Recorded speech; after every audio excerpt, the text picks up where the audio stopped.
వచ్చిన ఈ ప్రేమ అభిమానాలు, ఈ ఉత్సాహము, జీవితాంతము మీరందరూ చూపించిన ఈ అభిమానం నేను గుర్తు పెట్టుకోవడమే కాకుండా అవతల వాళ్ళు కూడా గుర్తు పెట్టుకునేలాగా చేస్తానని చెప్పి ఈ సందర్భంగా తెలియజేసుకుంటున్నాను.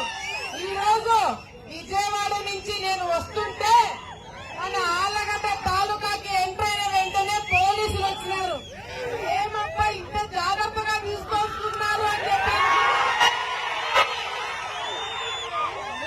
పోలీస్ బండి పోతుంటే 5 సంవత్సరాలు నా మీద కేసులు పెట్టడానికి, లేకపోతే నన్ను పోలీస్ స్టేషన్ తీసుకెళ్ళడానికి, లేకపోతే జగన్మోహన్ రెడ్డి వస్తే నన్ను ఎక్కడికి కదలనీయకుండా ఇంట్లో కూర్చోబెట్టడానికి పోలీసులు వచ్చినారు. కానీ ఇప్పుడు నన్ను చాలా జాగ్రత్తగా ఇంటి వరకు తీసుకొస్తున్నా.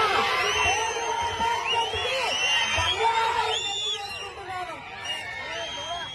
నేను గతంలో కూడా చెప్పిన, ఇప్పుడు చెప్తున్నా, అప్పుడు ఏం చెప్పినా చాలా మంది టికెట్ రాదనుకున్నారు. టికెట్ వచ్చిందా? చాలా మంది ఎన్నికల్లో గెలవలేమనుకున్నారు. గెలిచినామా?